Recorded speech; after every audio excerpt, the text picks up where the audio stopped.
السلام عليكم ورحمة الله وبركاته.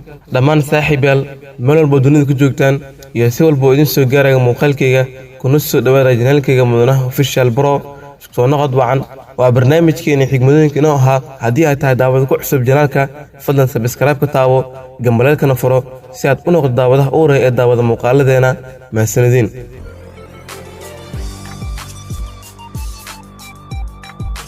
Confidence is something you acquire in yourself by believing in self-ability with courage and conviction.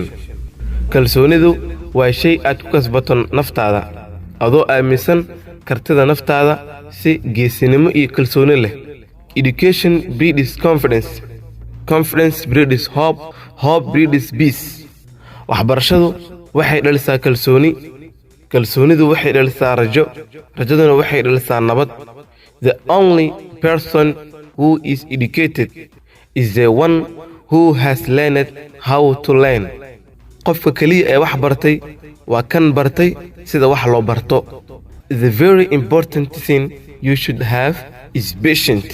waxa ugu weyn ee laga rabo inaad lahaato waa dulqaad. ogow marka si dhab ah u rabto guul weligaa kama quusan doontid si kastoo ay xaaladdu u xumaato. In order to succeed, your desire for success should be greater than your fear of failure. si aad u guulaysato hamigaaga guusha waa inuu ka weynaadaa cabsida aad ka qabto guuldarada.